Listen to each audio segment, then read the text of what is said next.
Congressman Bobby Scott is hoping to be elected to his 10th term in Congress. The Democrat from Newport News represents a significant portion of the city of Richmond. This year he's facing a challenge from Republican Chuck Smith and two other independent candidates. Congressman Scott, thank you for being here. Welcome to First and Four. Thank you. It's good to be here. I want to talk a little bit about the angst in the country right now. There's obviously a lot of people unhappy with government and your party in particular. Do you think that's the result of things that you guys have done wrong in Washington, or maybe perhaps a misperception of the work that you've done? Well, one of the things that has been frustrating is we've had a lot of complaints. We inherited a big deficit in a recession, and there have been attacks on the fact that there's still an unemployment rate. What is absent from the discussion is what any Republican would have supported Barack Obama doing about it. If you have the deficit, should he have raised taxes or cut spending? They would have attacked either one. With the jobs, every time we've promoted a jobs bill, the Republicans virtually unanimously have opposed. So they have a great strategy where they complain.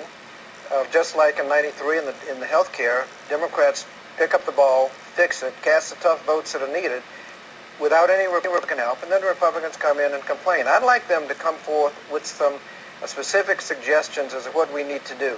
And that's conspicuously absent in all of the complaints. One of the things Democrats are going to have to make a decision about probably before the end of the year is the extension of the Bush tax cuts.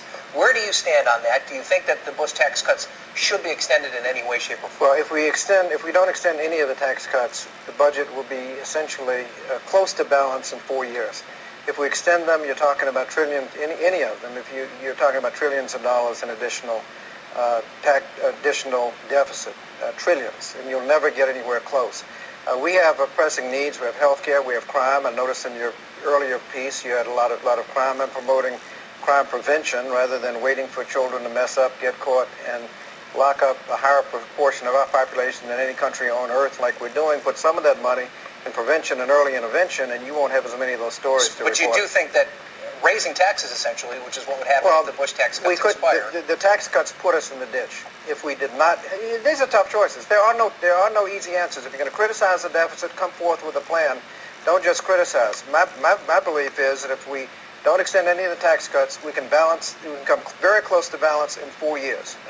Now, we've had a balanced budget. In 2001, Chairman Greenspan was answering questions, what's going to happen when we pay off the national debt? We were scheduled to pay off the national debt held by the public about 2 years ago. No borrowing from Japan, no borrowing from Saudi Arabia or China. Pay off the national debt. After the reckless tax cuts that we couldn't afford, prescriptive drug bill that wasn't paid for, 2 wars, we're in the ditch. We have tough choices to make. And when we did that in 1993 with that budget, there were no Republican votes, a lot of complaints, and a lot of politicking, and Democrats lost control of the House because we cast those tough votes. Let's come forward. I have a plan. It's tough votes. If you're going to deal with the deficit, there's no easy answer. And my position is let's do nothing. Let the tax cuts expire. Okay. And while we're in a recession, use some of that money to create jobs.